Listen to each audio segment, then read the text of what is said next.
చంద్రబాబు నాయుడు ఓటుకు నోటుకు దొంగ, లోకేష్ బాబు డేటా దొంగ. ఈ ఇద్దరు దొంగల వల్ల ఇప్పటికే ఈ రాష్ట్రం సర్వనాశనం అయిపోయింది. రాబోయే కాలంలో అయినా వీళ్ళని తరిమి కొట్టే విధంగా ప్రజలందరూ కూడా కంకణం కట్టుకోవాలి.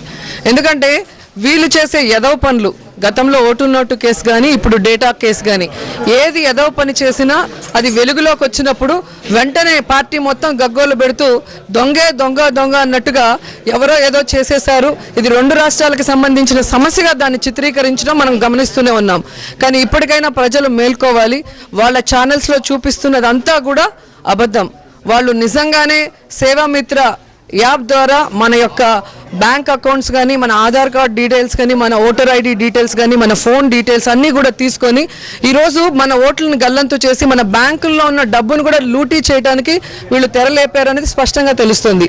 మాకు ఇప్పుడు అనుమానం వస్తుంది, గత ఎన్నికల్లో వీళ్ళు 5 లక్షల ఓట్ల తేడాతో ఎలా గెలిచి ముఖ్యమంత్రి అయ్యారని. సో ఈసారి కూడా ప్రజల అభిమానం చూరగొనలేకపోయారు. నా 5 ఏళ్ల పరిపాలన చూసి నాకు ఓటేయండి అని అడిగే దమ్ము ధైర్యం చంద్రబాబు నాయుడుకి లేదు. అలాగే తెలంగాణలో జరిగిన రిజల్ట్స్ చూసిన తర్వాత కాంగ్రెస్తో కలిసి ముందుకొచ్చే దమ్ము లేదు. అండ్ బీజేపీతో కలిసే దానికి బీజేపీ ఒప్పుకోరు. కాబట్టి ఈరోజు ఈ డేటాని మొత్తం దొంగిలించి ఓట్లని గల్లంతు చేసి ఓట్లని దోచుకునే కార్యక్రమానికి తెరలేపారు.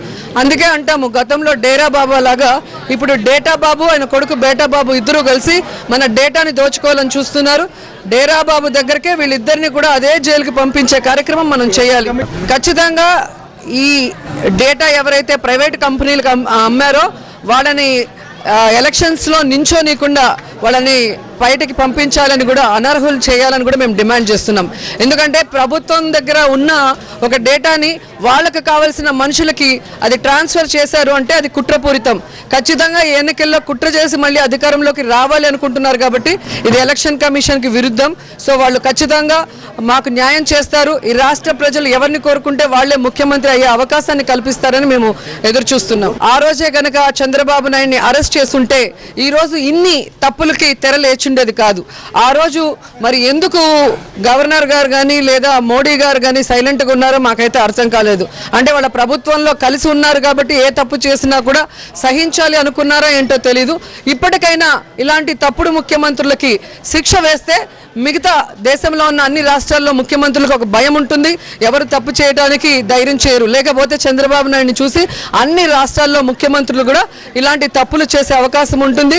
అండ్ ఇప్పటికే చంద్రబాబు నాయుడు అన్ని వ్యవస్థల్ని భ్రష్టు పట్టించాడు. ఆఖరికి ఈ డేటా దొంగిలించి మరి ఈ విధంగా కూడా భ్రష్టు పట్టించే కార్యక్రమం చేస్తున్నారు. కాబట్టి ఇలాంటి వాడికి ముఖ్యమంత్రి అయ్యే అర్హత లేదు. ఇతన్ని మరి అనర్హుడిని చేయాలని కూడా డిమాండ్ చేస్తున్నాం.